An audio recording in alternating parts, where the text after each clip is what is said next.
Okay जी, अस्सलाम वालेकुम। In the exercise 11.1 we are given the two questions in the syllabus. So first of all, the question number 1 is, in a circle of two equal diameters AB and CD intersect each other. ठीक है, this is my given and I need to prove that the AD is equal to BC. This is what that I need to prove. ठीक है, सबसे पहले what I need to do, मुझे क्या करना है, ठीक है, जो मेरा गिवन है सही है, उसके बारे में मुझे क्या बताया गया है कि I have two equal diameters in a circle. ठीक है, तो सबसे पहले हम क्या करेंगे, we will make a circle. ठीक है, लेट्स से कि ये मैंने एक सर्कल बनाया। ठीक है, सर्कल बनाया तो डेफिनेटली उसका मेरे पास क्या होगा, देयर इज़ अ जो है उसे क्या कहना चाहिए, देयर इज़ अ सेंटर। ठीक है, तो उसके बाद सबसे पहले हमारे पास यहाँ पर हम क्या लिखेंगे, सबसे पहले गिवन। ठीक है, गिवन में मेरे पास अब उसने मुझे क्या बताया, डायामीटर। डायामीटर क्या होता है, डायामीटर वो लाइन होती है जो सर्कल के सेंटर में से गुजरे। जैसे अगर ये एक सर्कल है ना, ये उसका सेंटर है, अगर ये मैंने एक लाइन लगाई है ना, ये सेंटर में से नहीं गुजर रही तो ये डायमीटर नहीं है। इसी तरह ये लाइन जो मैंने लगाई है ये भी सर्कल के सेंटर में से नहीं गुजर रही, this is also not the diameter. जो लाइन सर्कल के सेंटर से गुजरे, जैसे ये वाली मैंने लगाई, ये मेरे पास डायमीटर है। इसी तरह ये देखें, ये मैं सर्कल के सेंटर में से गुजार रही हूँ, दिस इज़ द डायमीटर। इसी तरह सर्कल के सेंटर में से ये गुजर रही है तो दिस इज़ द डायमीटर। बात समझ आई है? ठीक है, so this is the diameter जो सर्कल के सेंटर में से पास करती है। ओके, आगे बता रहा है दो डायमीटर्स हमने लेने हैं, A B and C D, और ये दोनों एक दूसरे को इंटरसेक्ट करते हैं। इंटरसेक्ट तो ऑब्वियसली करेंगे, ज़ाहिर है जब सेंटर में से गुजरेंगे। ठीक है, तो हम लेट कर लेते हैं। लेट में ये कर रही हूँ कि मेरे पास एक डायमीटर मैंने ये ले लिया है, उसके according to the given question A B. ठीक है, दूसरा डायमीटर जो है मैं यहाँ से ले लेती हूँ, the second diameter is C D. अब चाहे तो आप इसे प्लस के तौर पर ले लें, चाहे तो आप इसे क्रॉस के तौर पर ले लें, जैसे मर्ज़ी जो है वो आप उसको ले सकते हैं। ठीक है, तो गिवन में मेरे पास क्या है, A B and C D are two equal diameters intersecting each other at center O। ठीक है, अच्छा अब मैंने प्रूव क्या चीज़ करनी है, मैंने टू प्रूव जो है वो क्या रिज़ल्ट करना है, मैंने प्रूव ये करना है कि A D is equal to B C, कि ए डी और बी सी आपस में क्या है, बराबर हैं। यानी ए का डी से डिस्टेंस और बी का सी से डिस्टेंस आपस में बराबर है। अब आप देखें तो यहाँ पर ए का डी के साथ और बी का सी के साथ कोई ताल्लुक़ नहीं है। ठीक है, so to make its relationship I will start up with the construction.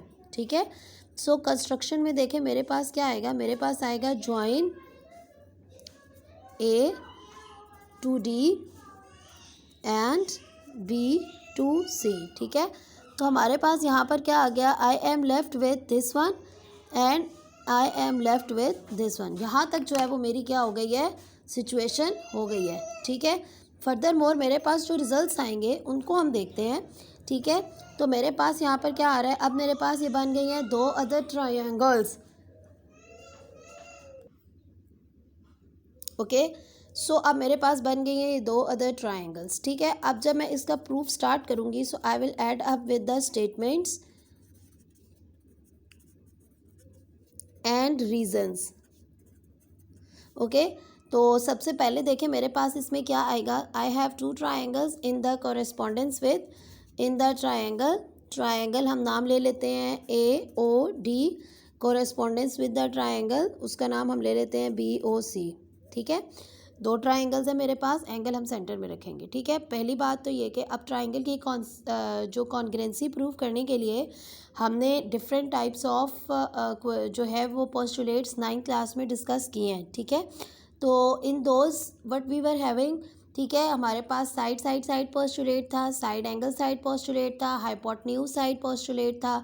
ठीक है, साइड एंगल साइड पोस्टुलेट था। तो गर्ज ये कि हम जिसको भी इस्तेमाल करना चाहेंगे हम यहाँ पर इस्तेमाल करेंगे। लेट्स सी कि हमें पता क्या क्या है।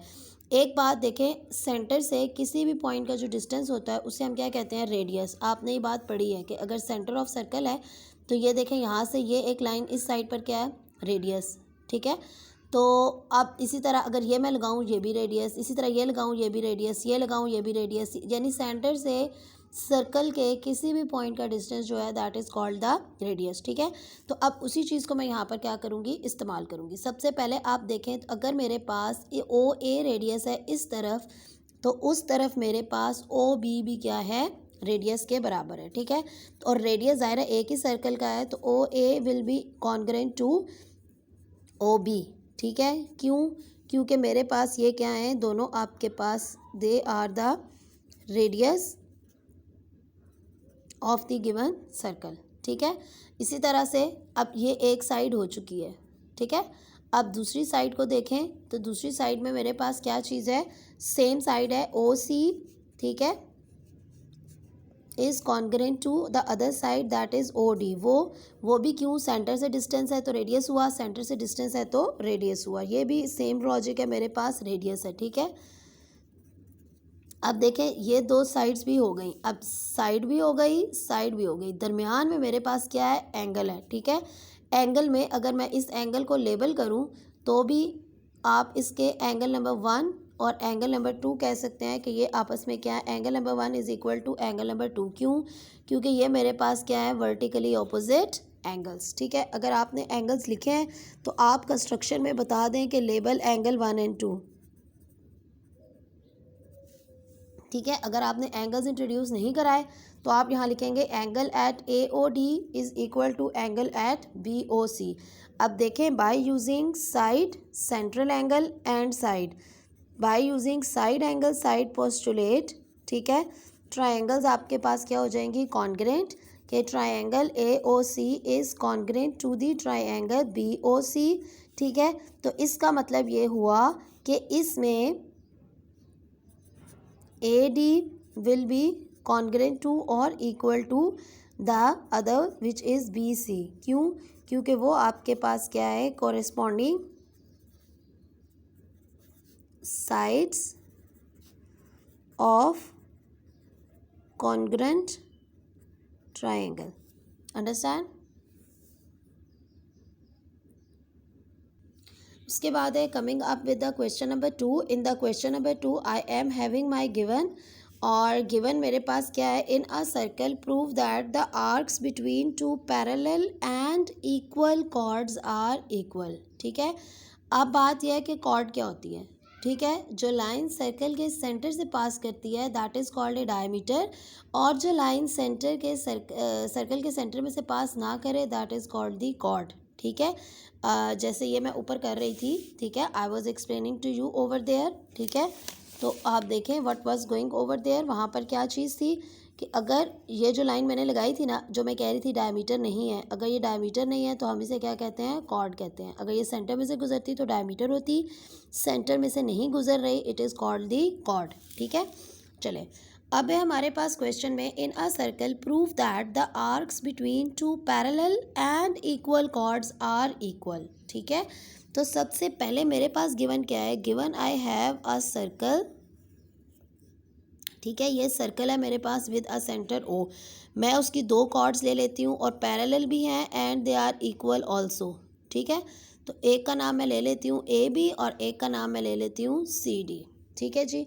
तो सबसे पहले मेरे पास गिवन क्या है, A B and C D are two equal and parallel chords in a circle with center O, okay. अच्छा, अब मैंने प्रूव क्या चीज़ करनी है, what I need to prove, I need to prove what, I need to prove that the arc A C arc between two parallel. अब इन दो के दरमियान कौन सी आर्क है, इस साइड पर ये वाली आर्क ए सी, उस साइड पर वो वाली arc B D, to prove that A C arc is equal to the B D arc, understand. अच्छा, अब मैंने क्या चीज़ प्रूव करनी है, ऑफ कोर्स अब इनका आपस में कोई ताल्लुक नहीं है, तो again I will go with my construction. Diagram इनके अप्रॉक्सीमेटली एक ही जैसी बन रही है, ठीक है। अच्छा, कंस्ट्रक्शन में मैं उसी तरीके से करूँगी कि मैं ज्वाइन करूँगी, इसको क्रॉस पे ज्वाइन करें, ए को डी के साथ, बी को सी के साथ, ठीक है। ज्वाइन कर लेती हूँ ए को डी के साथ एंड बी को सी के साथ, लेबल एंगल 1 एंड 2।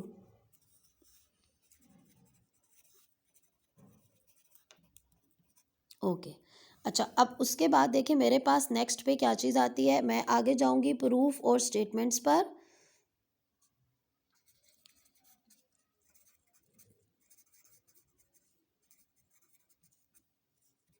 सबसे पहली बात तो मेरे पास ये है, angle number 1 is equal to angle number 2, ठीक है। पहले मैं कॉरेस्पॉन्डेंस ले लूँ तो ज़्यादा बेहतर होगा, ठीक है।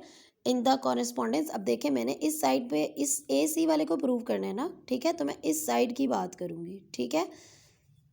तो एंगल भी मुझे बेसिकली यही लेबल करने चाहिए थे, चले ये कर लेती हूँ। अब इसका नाम 3 4 रख दूँ, ये चलें, अगर इसी का ही नाम 1 2 कर लें तो वैसे तो ये भी वर्टिकली अपोजिट एंगल्स हैं, ठीक है। अच्छा, तो सबसे पहले हम कंसीडर कर लेते हैं, ठीक है, ए ओ सी, ये चलें यूँ कह लेते हैं, angle number 1 is equal to angle number 2। क्यों? क्योंकि ये मेरे पास क्या है, वर्टिकली अपोजिट एंगल्स। क्या है मेरे पास? They are the vertically opposite angles, okay.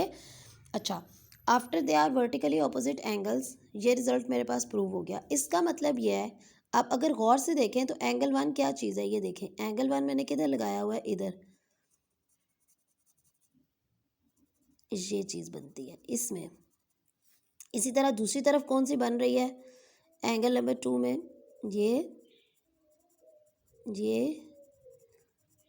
और ये, यानी आप यूँ समझें कि ये एक तरफ वाली सारी मेरे पास एक एंगल नंबर 1 सेंट्रल एंगल के साथ है, इस तरफ मेरे पास ये सेंट्रल एंगल 2 के साथ है। आपके पास ये थ्योरम में पेज बुक में चेक कीजिएगा, पेज नंबर आई गेस 204 है शायद, या जो भी पहले थ्योरम के बाद, फर्स्ट थ्योरम के बाद, सेकंड थ्योरम के बाद, सॉरी सेकंड थ्योरम के बाद ये एक क्रॉलरी है आपके पास, उसमें ये बुक में रिटर्न लिखा हुआ है, ठीक है।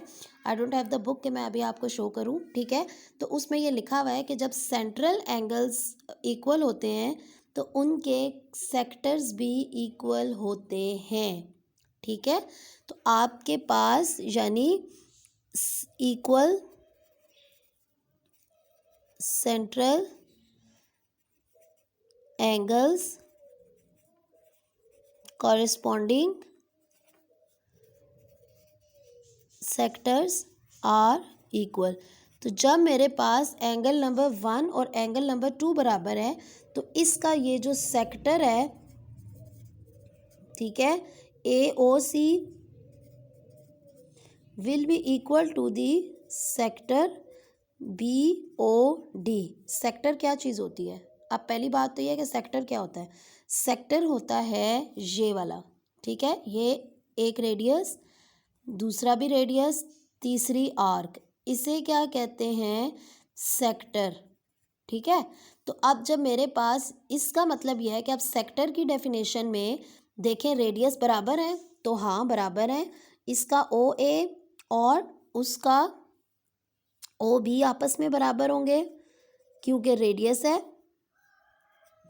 इसी तरह इसका दूसरा ओ सी और उसका दूसरा ओ डी आपस में बराबर होंगे क्योंकि रेडियस है। अगर देखें दो चीज़ें अगर बराबर हैं और उनकी दो साइडें भी बराबर हैं तो लाजमी बात है कि उनकी आर्क्स भी आपस में बराबर होंगी। इसका मतलब ये है कि इससे अगली लाइन में आप लिखेंगे कि इसकी arc A C will be equal to the arc of it B D. क्यों? क्योंकि sectors are equal and this is what that you need to prove. आपने यही प्रूव करना था कि ए सी आर्क और बी डी आर्क जो हैं वो आपस में बराबर हैं। इसलिए अच्छा, इन दोनों क्वेश्चंस में डिफरेंस रखने के लिए अपने दिमाग में रखिएगा कि जब आपने साइड बतानी है तो इसके ऊपर आप बार लगाएंगे, और जब आपने आर्क बतानी है तो आप इसके ऊपर ये ऐसे गोलाई लगाएंगे कि ये आर्क है, ये ऐसे राउंड होती है आर्क की शेप में। I hope that it is understood.